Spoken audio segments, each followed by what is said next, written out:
Mission Log, a Roddenberry Star Trek podcast. Episode 168.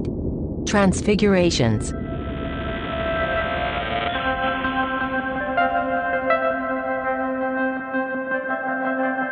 Greetings, fellow babies, and welcome to another episode of Mission Log, a Roddenberry Star Trek podcast. I'm Ken Ray.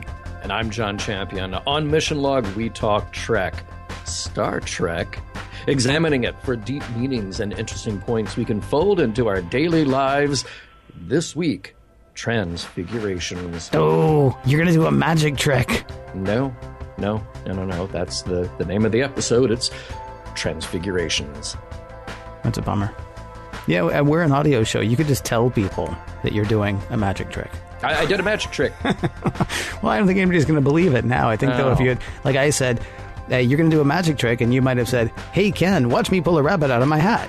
Right. And you're like, again. And then people would be like, "Oh, wow, John's going to do a Now they're just going to do their show, though, which, of course, has various, pieces and parts that we put in certain orders. Like, this is normally the part where I would say, if you would like to get in touch with us, we would love to hear from you. Mission Log Pod is the address to find us on Facebook, Skype, and Twitter. If you'd like to leave us a voicemail, you can give us a call, 323-522-5641.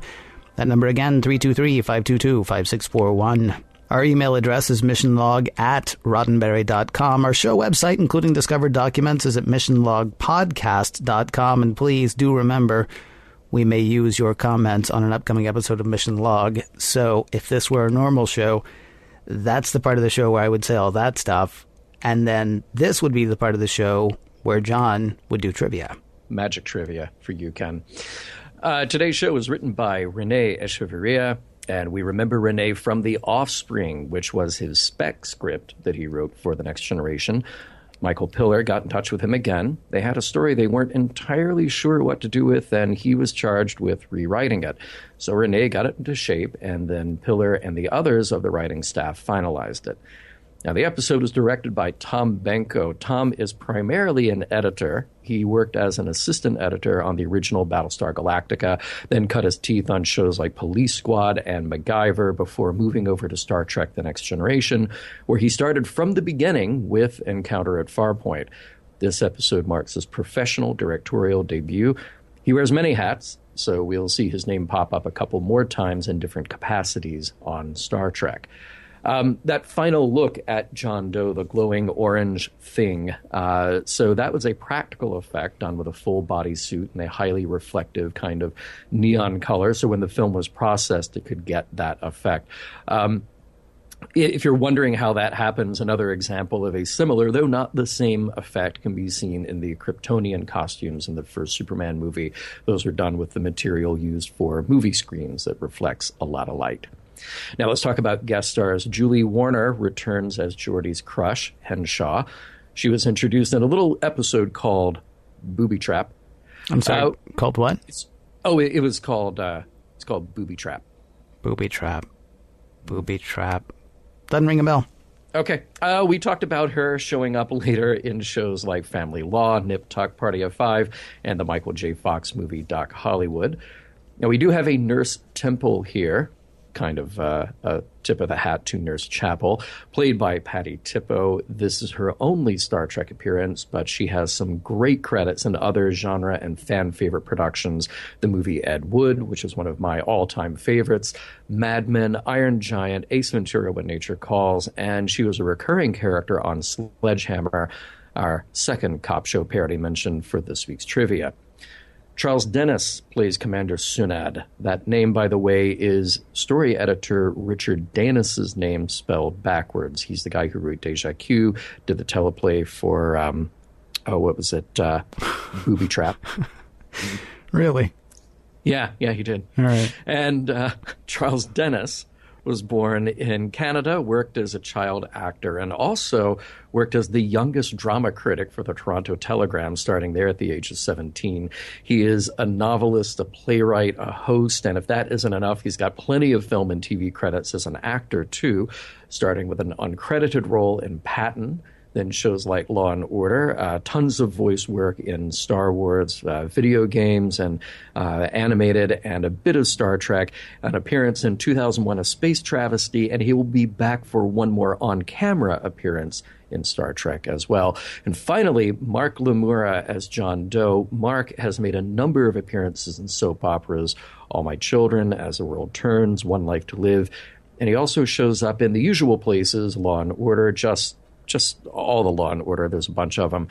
He's also appeared in Kojak, Matlock, 30 Rock, and other shows that don't end with the letter K. Meet John Doe was a Frank Capra movie made in 1941. Today, we will meet a different John Doe.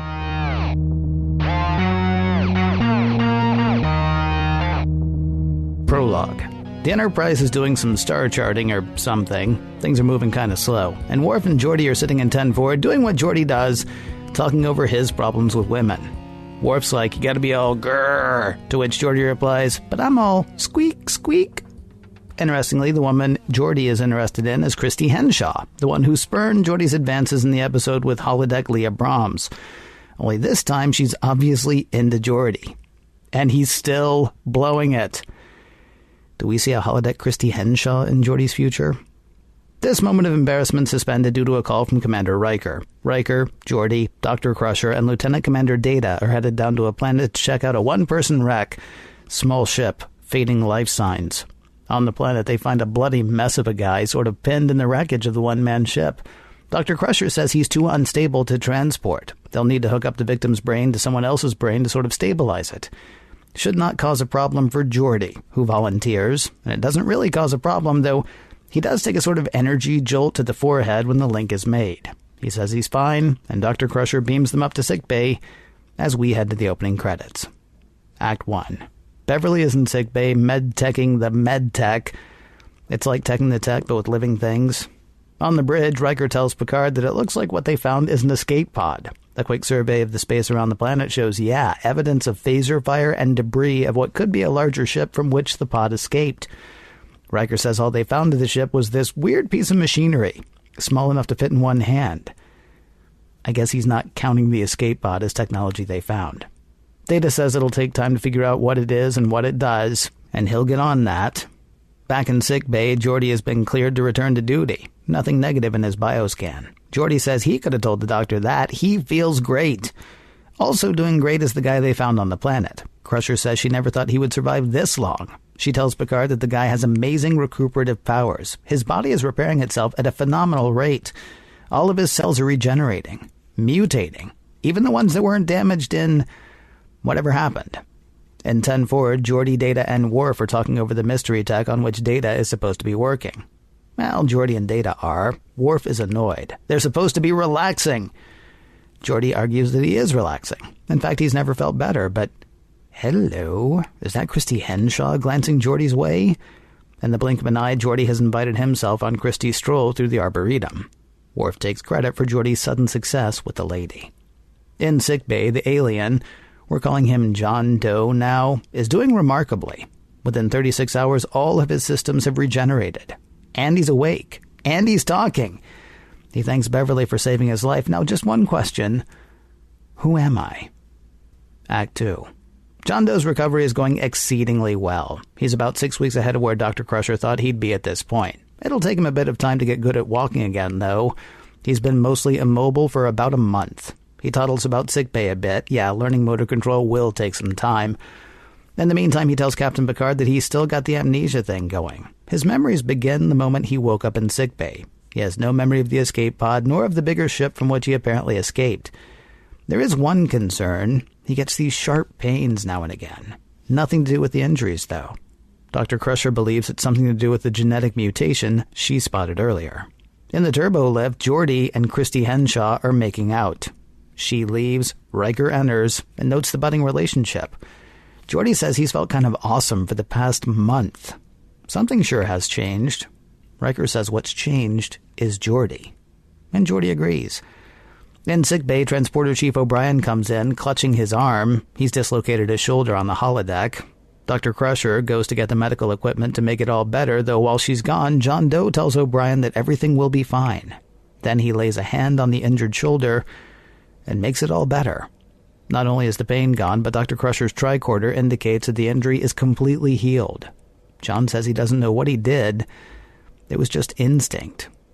Over dinner, the family Crusher is talking over John's healing touch. Beverly says she can't find anything about him that should give him such powers, yet there they are. Wes says he likes John, and he thinks his mom likes John too. Likes John likes him. She says her feelings for John aren't romantic, exactly. It's more like a spiritual connection she feels. On the bridge, remember that thing Picard had earlier? The alien tech from the escape pod? Geordi's finally figured it out. It's a navigational chart. A wholly alien nav chart. Eventually they are able to figure out where John Doe is from. Yay! Well, you'd think yay, though John tells the captain, "You must not take me home." He still doesn't know why he left, and he still doesn't know what happened to the others he suddenly remembers, but he does know that Picard cannot take him back. Not yet. Picard says it'll be 3 weeks before they get back to his planet anyway. They'll try to work things out by then. Picard and Beverly leave, just missing another of John's spells. This time he experiences pain and pulses with energy before regaining control. Act 3. In 10-4, John Doe is finally getting a look at the ship outside of sickbay. He's amazed by the various different types of people able to work together. It is new to him. Despite not remembering his people, he's pretty sure they're different in that respect. John feels like he's on the verge of something, though. Yesterday, during the spell Beverly and Picard missed, during that energy pulse, for one terrifying moment his purpose seemed clear. Then it was gone. Beverly figures that's tied somehow to the cell mutation he's experiencing. She wishes she could help him more, though he says she's already done so much. Both acknowledge how much they prize the relationship they've built. In fact, John seems to indicate that he would like to take it further, but he knows that he's on some kind of journey, that all of the changes are part of that journey, and that has to come before all else. On the bridge, Worf has spotted a ship headed their way. He can't ID it, but it's coming in hot, traveling at warp 9.72. It's not responding to hails, but at its current rate of speed, it'll be on them in about 10 hours. In sickbay, John's having another of his spells, and it's a painful one. He says he has to get off the ship, and he runs out of sickbay to a shuttle bay. He tries to steal a shuttlecraft, though Worf gets the drop on him. Or tries to. John has another one of his spells, one that pushes Worf away, over a railing, down to the shuttle bay platform, 1 story below. And Worf dies. Broken neck, no life signs. He's dead, listener. Good thing there's an alien with healing powers on board. He does the laying of hands thing, and Worf is better. Completely. Act 4. In his ready room, Picard is reading John Doe the Riot Act, trying to steal a shuttlecraft. Indeed! Still, he acknowledges the part where John healed Worf, which is why they're talking in his ready room instead of in the brig. John still doesn't know what's going on with him, though he is afraid. He knows that whatever's happening is dangerous to everyone around him, and he has to get away. Dr. Crusher, Picard, and John are hashing out their next move when they're interrupted by a call from the bridge. The alien vessel is entering weapons range, and its shields are up. They head to the bridge, where Geordi stops John. He thanks John for whatever power John transferred to him at the wreckage site, though John says he doubts he can take credit for that. Perhaps he just showed Geordi something that Geordi had all along. When their two ships are face-to-face, the people aboard the alien vessel finally make contact, and John recognizes their commander immediately. He is Sunad, and that's all John can remember. With audio cut, John tells Picard that he doesn't know how, but he knows that Sunad is dangerous. Audio reestablished, Sunad intros himself as a commander from Zalcon. The Enterprise is trespassing, and that guy is our prisoner. Give him back and go away. Thanks for saving his life. We're going to kill him now. He is a disruptive influence. He spreads lies. He encourages dissent. He disturbs the natural order of our society. You got 2 hours to turn him over to us. Assessing the situation, the opposing ship is about as strong as the Enterprise, where weapons and shields are concerned, and about as fast and maneuverable as well. Counselor Troy says she is sure the Zalconians are willing to kill John. They hate him. But there's something else. They fear him, too. Troy, Riker, Picard, Dr. Crusher, and John go to talk over their options. John's memory is still on the blink. He can't say whether Sunad's accusations are true. He doesn't think he's a criminal, but he won't put the Enterprise in danger either. If it comes to it, he will surrender. But he thinks there's more than his own life at stake here. There's still something important he has to do. His survival is vital. And with that, Picard dismisses John so he and his officers can discuss the matter further. Picard believes John that his life has broader ramifications than that of a simple criminal. And Troy says Sunad believes that too. Sure, there are Zalconian laws to consider, but Crusher is incredulous. Did she really save John's life so the Zalconians could kill him? Act 5. It's a face-off between Sunad and Picard. Picard makes the usual Federation peace overture, though Sunad says the Zalconians don't want to be friends. They want their prisoner and for the Enterprise to leave. Picard says fine, but he'd like to know why. Why does John have to die? Sunad says that's none of Picard's business, and Picard agrees, though he says there are extenuating circumstances, like John's sudden ability to heal other beings with a touch, and his ability to bring people back from the dead. Sunad says it's all lies, that John has corrupted the Enterprise as well, and with that, he force chokes everyone on the Federation ship. Now, it's not the Force. A subordinate does something with a machine, but the effect is the same. Every living thing on the Enterprise goes down, unable to breathe.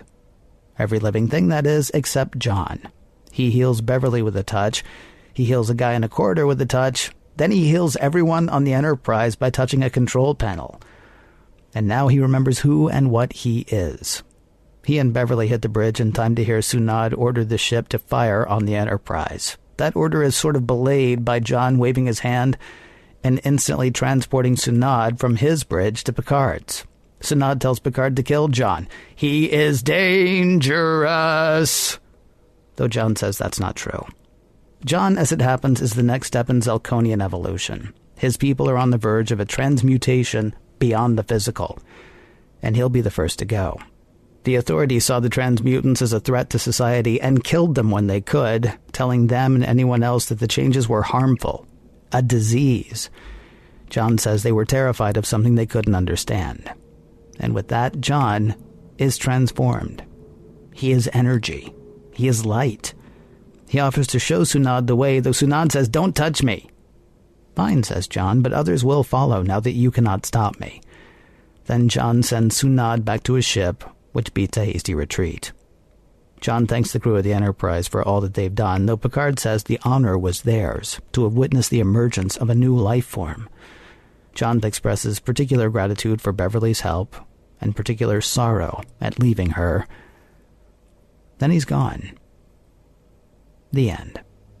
He's one of the guys from Cocoon. We're a Wilfred Brimley away from having Cocoon. You see, it's interesting that you say he's one of the guys from Cocoon, because what my wife said when we were watching it is, "And now I must leave you and go root for my local sports team." Starman? Huh? No, those guys in the body socks at all the the things, at all the, like, if you ever watch a basketball game or a hockey, like in playoffs, they don't do much of regular hockey. Guys in body socks in like whatever color of their team. Oh, see, have you really never seen that? I know. I busted a gut when she said that. Seriously, and there are people watching this right now going, please stop." Mission Log sports fans, which I imagine that there are several. There are several. You are half of them. Yeah, I disagree with that. I think there are plenty of hockey fans listening, and they've watched the playoffs. Even if they're not regular season hockey fans, they've watched the playoffs. Then you'll see a guy. Seriously, you'll see. You just watch a game. Watch a Golden State Warriors game. I can almost guarantee, or actually hockey is better. Watch a hockey game. Okay. Because what happens is they put somebody in the penalty box, and then there will seriously be one or two guys in body socks practically hanging off the glass of the penalty box. And they're wearing like the full thing, sort of like if Andy Serkis shows up on set wearing a green screen ready outfit. Ping pong balls not included, but yes, they're ready to go. They're ready to step in as Gollum or Snoke or King Kong or whatever it is Andy Serkis is playing this week. They're ready to be that thing. Yes. That's seriously, I'm so sorry that joke passed you by, because you also would have busted a gut, I feel certain. It didn't pass by the others, the sports fans. I know that other Mission Log fan was also a sports fan. Right. Okay, Geordi. Yeah. It's terrible advice from Worf. And it's so charming to see Worf be so clueless about so much. I figured if you can fool the guy with prune juice, you can fool him enough to think that his advice is valued by the rest of the crew. And yet he sees it work. Well, he thinks he sees it work, and that's that's probably enough. Yeah, he's kind of clueless. It's sort of charming that Worf is that clueless. It makes you wonder about his ability to do his job. He's not. That's not fair. He's clueless about romantic relationships between humans and humans. He's not clueless just in general. No, he's not clueless in general. But what I'm saying is that he can be easily fooled. Like, you just sort of act like, oh, yeah, hey, thanks, Worf. That's great. Thanks for the advice. Yeah. Go back, stand behind the horseshoe, and, we'll try not to use things like irony around you. Now, one thing that we are missing is a huge, massive backstory, missing scenes and everything between the last time we saw Christy Henshaw and now. Geordi could not have gotten that whole thing more wrong the first time that she's around, and now she's back for more, and she likes him. Yeah. Are you saying that there's actual backstory here, or are you just saying what the heck? I'm saying what the heck. Okay, good, because I was like, he built what he thought would be the perfect date for her. Yeah. And she's like, yeah, I'm really not into you. I believe she actually said the words, I don't think of you that way. Right. On their romantic date. And now she's like sending all the signals. And I don't blame Geordi for missing all the signals this time, because she said pretty clearly, don't think of you that way. Sure. Yeah. She needs to say at least as clearly, by the way, thinking of you that way now. Right. It seems to me. I don't know. It's so strange. It's really odd that they would do that, and maybe somebody wrote something for another episode that just never made it there to say, like, oh yeah, she kind of warmed up to him. But, maybe, or wow, is she going to become his girlfriend now? Like, is she a recurring character? I'm afraid not. See, it makes no sense that they would bring her back. Well, one thing we do learn, and I'm really happy to see it, is that Starfleet finally perfected that piece of equipment that, the one that you hook it up to a dying patient and you hook it up to somebody else's brain and you stabilize them. Yeah. Yeah. That's awesome. Well, here's the thing. It worked on Gene Wilder and Peter Boyle. Yes. Yeah, and it's a good thing here that it works on a totally unknown alien species. Yeah, it's too bad though they invented it 2 weeks too late for Sarek. Oh, because you remember they had to heal like trade brains, with Picard, or trade not trade brains, but he had to basically inhabit Picard's brain because that's the only way you're going to keep him stable. And then, they pulled into their next port. Probably it was when Sarek was getting off that they were like, oh, we got this new box of things that let you sort of stabilize somebody else's brain. Ah! Really? That just got here now? Oh, that's too bad. Yeah.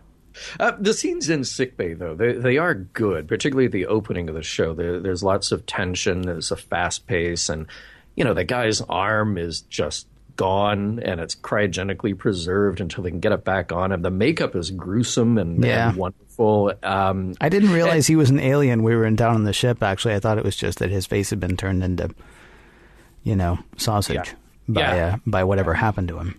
Right. At the very beginning, I thought that he was human. Yeah. Yeah. And it was interesting that Dr. Crusher says that she wants to design a virus to get into him to stimulate ATP production, which I thought was really cool because that kind of is as of this recording, a very modern kind of cutting edge biological medical idea that you can actually use a virus to do the work for you. Yes. I thought that was really cool. You might even go so far as to say bleeding edge. I mean, it's not quite it's not quite cutting edge yet. I mean, it's I've heard a guy talk about the fact that he has built a virus before. Yeah. It's not something you hear a lot of people talking about a lot of times. I think I know who told you that too. Well, no, I'm not trying to not name drop. I'm not trying to name drop either. I'm just saying it's not something you hear every day. Sure. Like I remember when we were kids, John. Do you remember when we were kids? I do. Yeah. Good times, weren't they? Yeah, sure. Yeah. Sorry, there was actually a point to that. The test tube baby, 1978, the test tube baby, and you think about it. But honestly, I thought there was like such a science fiction thing, kind of like The Boy in the Bubble, but different. Now there was such a scientific thing, such a so far future, and now we don't even you tell kids, the test tube baby, and they'd be like, what? That's like me and 5 of my friends. Right, right. And maybe not quite that, not quite that much, but it's interesting to, yeah. Yeah. 10 years from now, we'll all be making viruses. That's what I'm saying. Yeah, right. 10 years from now, I think you'll agree with me, less talk, more synthahol. No, right? 5 minutes from now, I'm agreing with that. In fact, I hereby vote. Heard or said that, yeah. That needs to be the next Mission Log t-shirt. Ooh. All right. Like now. Like I expect it'll be done by the time we stop recording. I mean, that's got to be the next Mission Log t-shirt, I think. Copyright, trademark, all patents pending. Yeah. We got to pay Michael Dorn or whoever wrote this some money, I guess. Well, there'll be Renee, but yeah. Oh, okay. Yeah, fine. Give him a call. I liked seeing Beverly Crusher and John Doe's developing relationship. It was another one of those things where it worked better when I went back to watch it again. Just because the little subtle choices they do, particularly in the scene when he first stands up and he's kind of stumbling around, and you're watching, at least on my second or third time around, watching Beverly sort of really be absorbed by him and by what he's doing. So I like seeing that play out. It made more sense to the other scenes, the development of their relationship later on. So I thought it was nicely played for the most part. Yeah. Yes. Yeah, we can probably come back to that later. Yeah. There was one other thing that I really liked in this episode. When Geordi and Data are trying to figure out what the giant gel cap does. And quick aside, they pull the guy out of a ship. Right. And then they're like, yeah, this is all we got. Yeah, right. I don't understand. They could have beamed the whole ship up. Well, they could have beamed the whole ship up, yes. Or they could have just stripped it maybe a little bit longer. Went inside and they're like, wow, that looks like something we don't understand. So let's take that and leave the rest of this stuff and we'll just lie. But here's the thing. I like the fact that when they're trying to figure out what the giant gel cap does, then Geordi, I think it is, or maybe it's Zeta, who's like, let's not even try to figure out what it does. Let's just plug it in.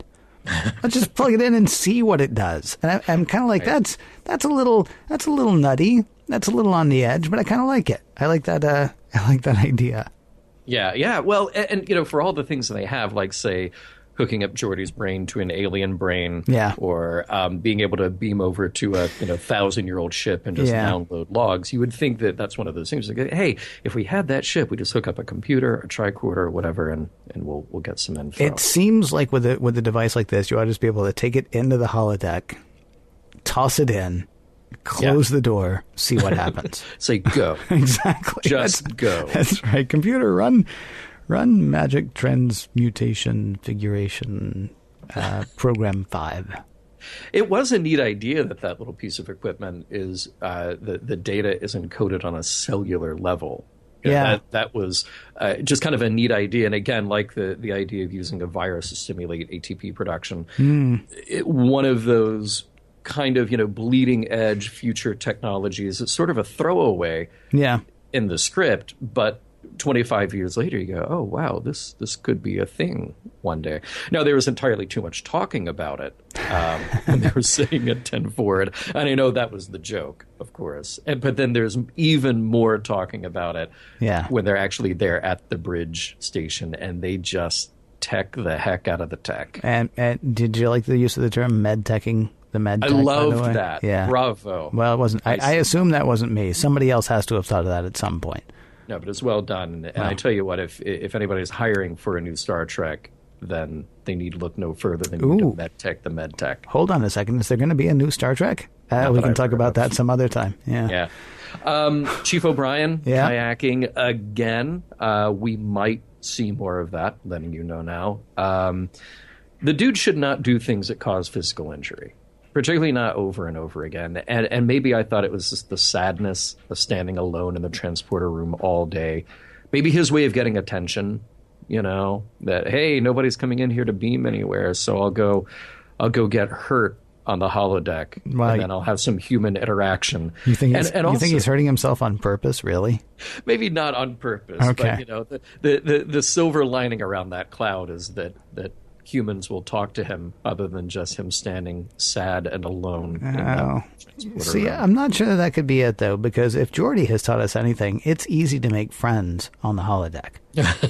Yeah. Well, that might just be Geordi and Riker. And Barclay. Barclay, yeah. Also, you can get hurt on the holodeck. Yeah. Because don't they have, when everything's working right, it's got the safety protocols. Well, are they safety protocols or are they mortality fail-safes? Okay, so you can do anything to you but kill you. I would think, well, then risk your life. Well, yeah. I'm just thinking that, if Chief O'Brien, a guy who needs the use of his limbs whatever. doing his job. I used to run an audio board, dude, and I broke my hand one time, and you know what I did the next day? I kept running the audio board. You just used your broken hand. Seriously, you put yourself in a cast and you go. You play through. I mean, he's not a surgeon, for crying out loud. He's running faders. Goodness. Yeah, no, I mean, he's running faders on the transporter. So I would think that even with the dislocated, I mean, it might be painful, but you play through that. This is Starfleet, for crying out loud. So wait, he's not a surgeon, but he's the guy who regularly dematerializes people on an atomic level. Well, he doesn't do it on an atomic level. He pushes a fader that does it on an atomic level, right? Okay, fair enough. If he is still able to slide something up a board and slide that thing back down the board, he's pretty much good. He's got to turn off weapons too. He can do that. Yeah. I actually do like the scene between Wesley and Beverly. It's not the best scene they've ever had, but it is nice to see them having an adult conversation about a relatable topic. Yeah. Because so much of dealing with Wesley is just dealing with him being a child. Mm-hmm. And it must also mean that there's definitely not a rule against Starfleet Medical fraternizing with alien patients. She does acknowledge the fact that she is the doctor and he's the patient. Sure. Yeah. Of course, he is going to get better eventually. Yeah. And then when he does. Yeah. Exactly. Right. Yeah. I also thought that if that other ship is traveling at warp 9.72, it's as fast as the Enterprise, and it's still 10 hours away from the Enterprise, then the sensors on the Enterprise have got to reach a really long way. Mm-hmm. That I did not do the math, but I'm just saying that I'm assuming that the math would show that is a really long way away. I would imagine so, yeah. And you mentioned Sunad's weapon against the Enterprise. Force choking, cutting the oxygen, whatever. It's a really interesting choice. It makes them feel dangerous. And it raises the question that if they have that much power, why are they just going right after John Doe? Is it my imagination, or did Ken do a snippet of a song from the musical John Doe, Superstar, in the recap?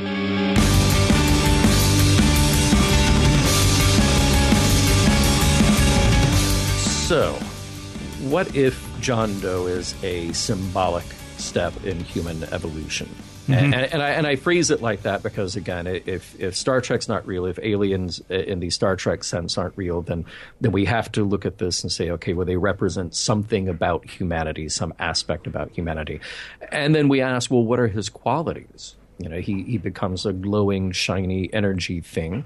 He can heal people. He can give Geordi a personality makeover, which I wondered if that lasts into the next episode or even, the next hour after he's gone, because, man, the guy needed some help.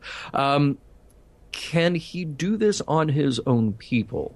Mm-hmm. Or are those skills useless for any of his own kind who have turned into glowing, shiny energy things? Well, nobody's turned into a glowing, shining energy thing, though. He's the first. Well, I got the impression that there were others who might have been in the process of turning into shining, glowing energy things, but they got stopped by Sunad and his people. Right. Yeah. Yes. So, and the impression that I got was that he could actually do this to his people because Sunad is used to all this guff about him being able to heal people and bring people back from the dead. I mean, he says lies, and he says, "I see you've been corrupted as well." So apparently, there are people who are starting to get hip to what's going on with John Doe. I gotta ask a question though. Okay. Are you leaving out the obvious metaphor intentionally? Talking about a guy about 33 years old. Okay. Showed people a better and a brighter future.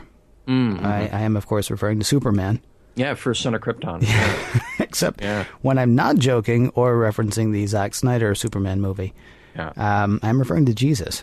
Spent most of his life in obscurity, suddenly realizes he is the way, the truth, and the life, has healing powers, can raise the dead, is accepting of other people that are different than him, disrupts everything, is hunted by, his government.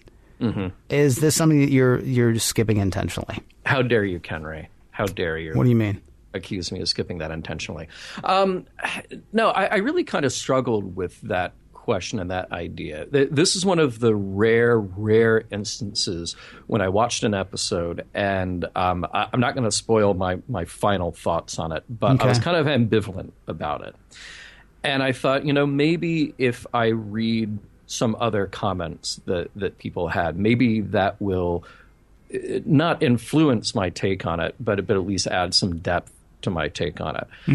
And a couple of places, not overall, but a couple of places said, very interesting spiritual implications of this episode, where this episode has this character and this stuff, but there's a spiritual sense of the episode.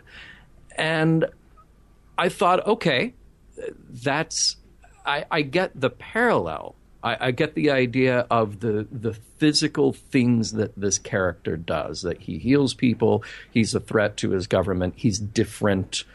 But then I kept coming back to this sort of central question, this idea that I was asking myself the similarities between John Doe and Jesus. Was it just the physical things? He can heal people, he's a threat to his government or the powers that be there. He can bring Worf back to life.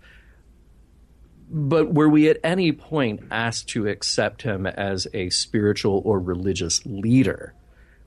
And that's the thing that I didn't see. And I'm not saying that the story is improved or suffers because of that, but I'm just saying that I think maybe the similarities are only there in the Superman sense.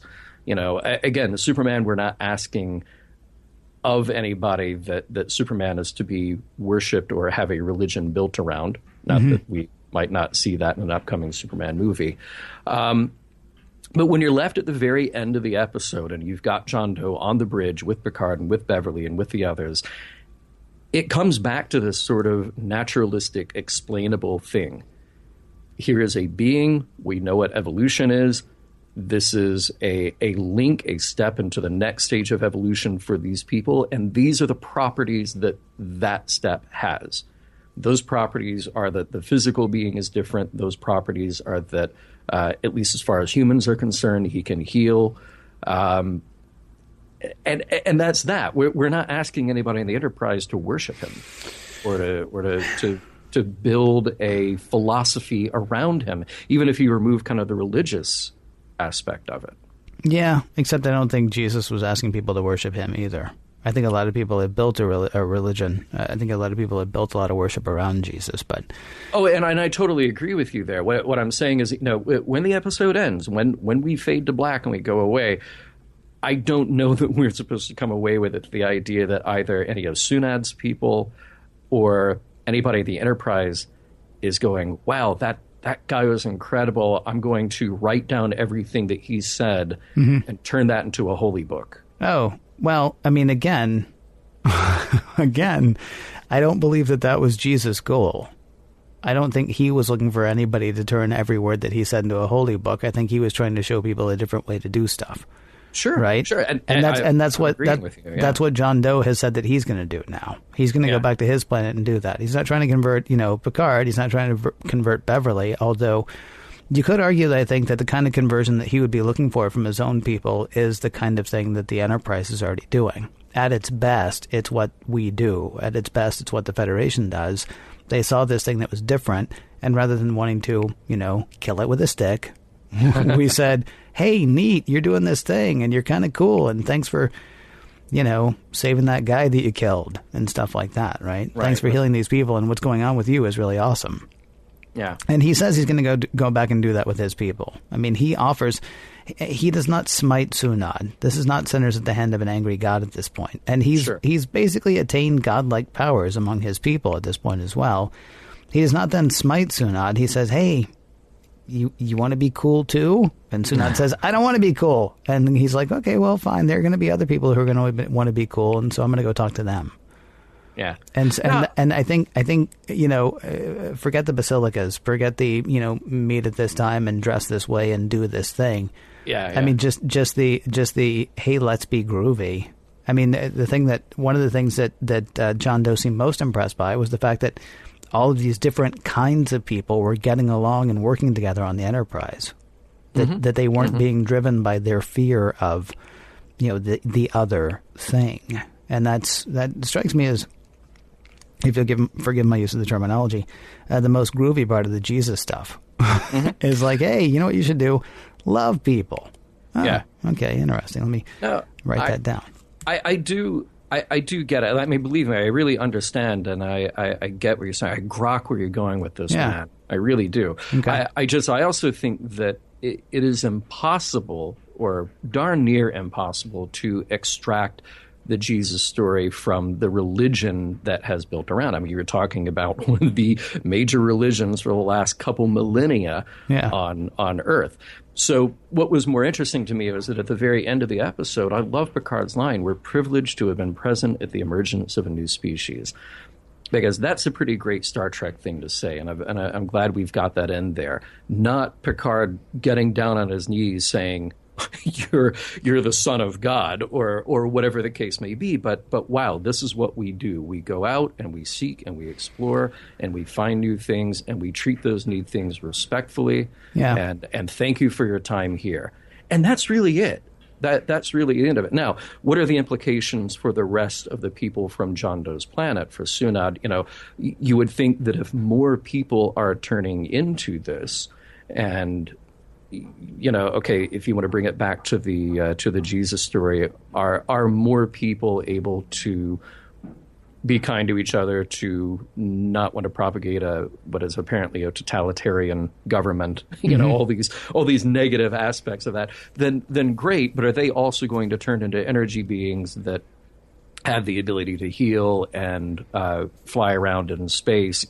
That is the implication, according to John Doe's story, of what will happen to others on that planet. That this is an inevitable step for them. Yeah.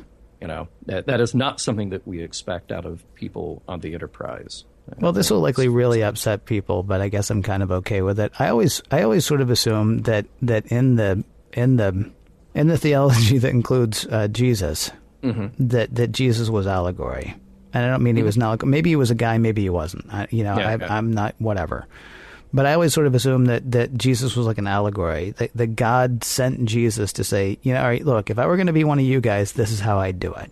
Yeah. All right, be nice to people, feed people, don't be a jerk, that kind of thing. Do good when you can. Yeah, know that you're not going to be able to save the entire planet, because I think that's what Jesus meant when he said there will always be poor. I mean, it struck me as allegory. And so then when you say, well, is he going to be able to fly around and do all this stuff? Well, I mean, there is no John Doe. So I think that's allegory too. The question is, are you going to be governed by fear, or are you going to rise above? I mean, that's really what John Doe comes down to me. And, even if it's difficult to separate the buildings and the clothing and all the bad things that might have come around Christianity, that good stuff is still there, and ultimately, I think that's what it was supposed to be originally, leaving off what it became. Yeah, no, I get that. I don't disagree with any of the ideas here, and I don't disagree with the idea of there being this parallel to John Doe's story, and at least some influence, some idea there from the Jesus story. I just think that, again, because this is removing things quite a bit and saying this is the 24th century experience. From our point of view, we see this thing happen. And yeah, there are parallels there, but to Picard and to the crew of the Enterprise, which is representative of us, what we get out of that is to say, wow, we're seeing another step in evolution, and hopefully for these people that apparently have got a pretty terrible life at home on that planet, maybe a step forward in their political and social evolution as well. So I think all of that is valuable. and I guess maybe we'll come back to this in our wrap up. I don't think there is necessarily a spiritual message there, but I think that the parallel of the story is valuable for what's going on for this particular character. I do have one other question. What happens to John Doe next? You know, does he encounter Q? Because we've got another group of beings with godlike powers that can exist in a corporeal or non-corporeal state. Is that a good or a bad interchange? And what about Trelane's parents or any of the other non-corporeal, super powerful, godlike aliens we've met? Apparently the galaxy is just teeming with them. And now we've just introduced another one to that group. Yeah, I have to go back to something I said a minute ago. Okay. You know there's no John Doe, right? Oh, you're ruining it for me, Ken.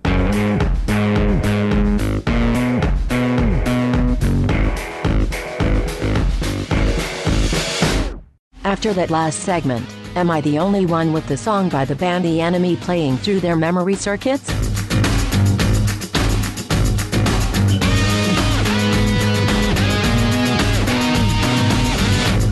Well, I'm disappointed in the lack of magic tricks, John, I'll be honest. Oh, sure, we saw plenty in the show, in the episode that we're talking about, but in our episode, decidedly few. Although, again, it is audio. I guess I could have told people. I've been doing magic tricks the whole time. Yeah, I bet. But now we do one of the things that we do in every episode. We talk about the messages, morals, and meanings of the episode and whether or not we feel the episode holds up. I put it to you, John. Transfigurations. Does this episode hold up? I think it's okay. I don't think it's an amazing episode. I don't think it's among the greatest of episodes, but I think it's okay. I'll tell you that I was not invested in the idea of John Doe not knowing who he was. I thought that was just sort of a writer trick to say we're going to hold off any kind of reveal until the end. And I wasn't too concerned about his healing abilities, which run from spinal cord repair to making Geordi not a loser, which is apparently something you can heal. I was very interested in the implications of prejudice and discrimination on his homeworld. And we only get a little taste of that at the end. And it seems like too little, too late almost. If this had been Kirk in Let This Be Your Last Battlefield, then we would have seen John Doe and Sunad chase each other around for 20 minutes while stuff blows up. I have to do one thing. Yeah. Let that be your last battlefield. Maybe that should be another shirt. That'll always be a thing. I'm sorry. That'll always be a thing. Sorry to interrupt your flow there. But. No, I'll get a new shirt. It'll be the word "this" crossed out with that written over it. That'll be good. I feel like this is one of those stories that almost would have worked better as a novel. We've talked about some of those before, where you sort of dig deep into a character. But you'd have to change up the pacing and the plot points, and I feel like those are the only negatives in the way this is done as a production. John Doe is an interesting guy and played very well here. I'm just not sure that the story as scripted really works as well as it could have. But something not working as well as it could have is maybe a minor complaint here. Overall, like I said, it's all right. And maybe in a different season, this would have played as a much, much stronger episode than it is. What about you? I think the episode holds up mostly because of the messages, or mostly because of the meaning, in that it tells people to not be afraid of the other, whatever the other is. And it does that in a way that says Christ used to be the other. It seems to me that Christ was a disruptive individual, and that all you people who hate or fear other people because they're not Christian, you used to be the thing that people hated and feared. And you're doing such a good job of hating and fearing that you're sort of circling back around on that whole thing, becoming the thing that's hated and feared by some people. That's a cool thing about this episode, though, I think. Another cool thing about it is it gives you a chance to see all of the others as something that should be included, something that we should value and learn from. And this is from Geordi being a better person because he acted selflessly to our Jesus stand-in this episode, saying how neat it is that all these different people can work together. My thought was that this episode stood in praise of the other and of change. Whatever that change is. And this applies to all others. I mean, yes, we're talking about Jesus here, but really what we're talking about is anything that's disruptive. He was this guy who had this thing happening to him, and everybody said, well, that's evil and that's wrong, and it's a disease, right? Homosexuals used to be, and still are, seen by some people as a danger and an abomination. People of other races used to be, and still are, seen by some as a danger and an abomination. New or different ideas about spirituality or about government used to be, and still are, seen by some as a danger and an abomination. Same as Jesus. Mm-hmm. And so to me, I mean, this episode is slow and it's plodding. And the message more than makes up for that, as far as I'm concerned. So, I mean, it way holds up to me, and yet it's not the most enjoyable episode. I think it's important messages, and I think it's really worth watching. It's more than worth watching. Again, it's one of those that it feels to me should be required viewing for some, or maybe required viewing for all, so that we're not separating out. Most exciting episode? No, not by a long shot. But kind of an important episode, I think. Yeah, I think I kind of come down on the same camp as you with the messages, because the more I picked it apart, I said to myself, well, is there a message to helping an injured stranger? Well, not really. That's not really what this is about. Is there a message about him helping us? Well, again, not really. That's not the important part of the show.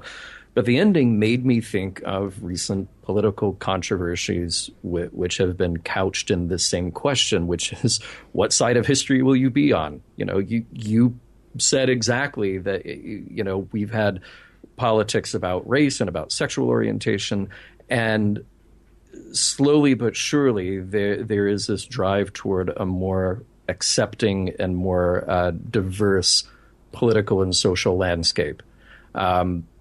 That's what made me think of Sunad, since we can only imply that his reactions that his people have just vehemently opposed to any kind of change or any kind of new reality for their people.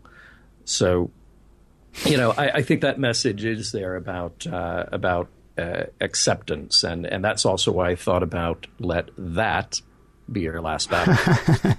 Let me ask a question, though, really quickly. You say that Sunad's people are vehemently opposed to change. I mean, do you think that it's Sunad's people? I mean, do you think it's the Zulkans who are opposed to change, or do you think it's just the power structure that's afraid of change?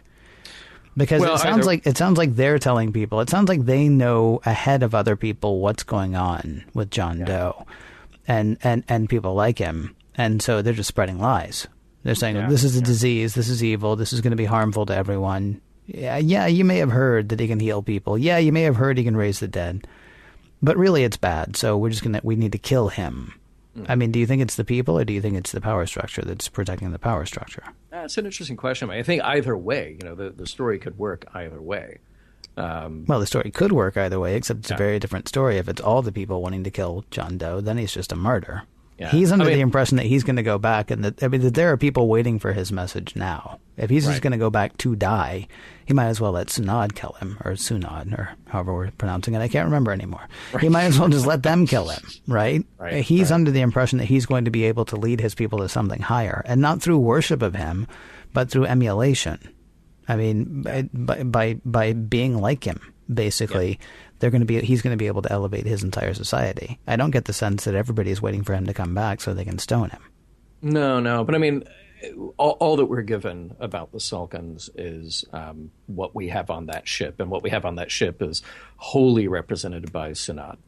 So, if he is representative of that power structure, then sure. We can just say that it is that power structure that's in place. And but maybe John Doe knows something, which is that there are plenty of other people on his planet who are in the same process that he is.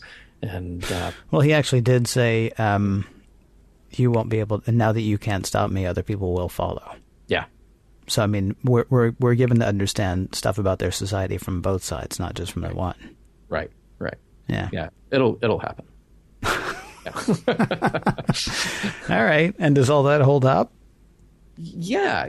I sure.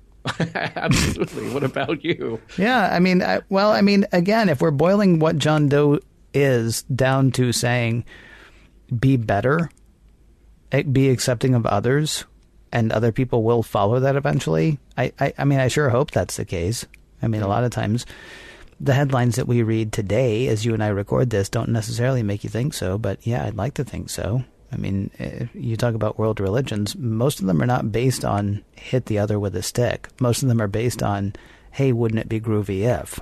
Mm-hmm. And yeah, I would hope that whether you want to include a religious aspect to that or not, I would hope that we could come to a place where we could just say, hey, wouldn't it be groovy if, without somebody else yelling, hippie?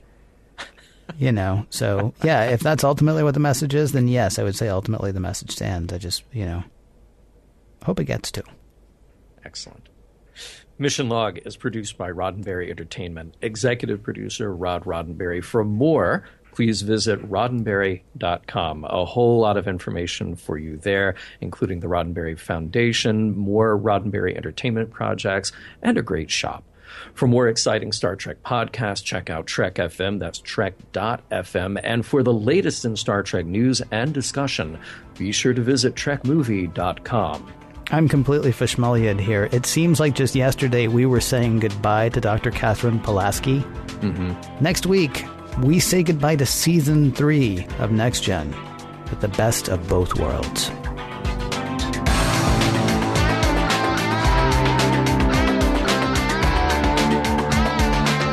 Some of the music for Mission Log provided by Warp 11, online at warp11.com, and from the album Messages by Key Theory, free to download at kitheory.com.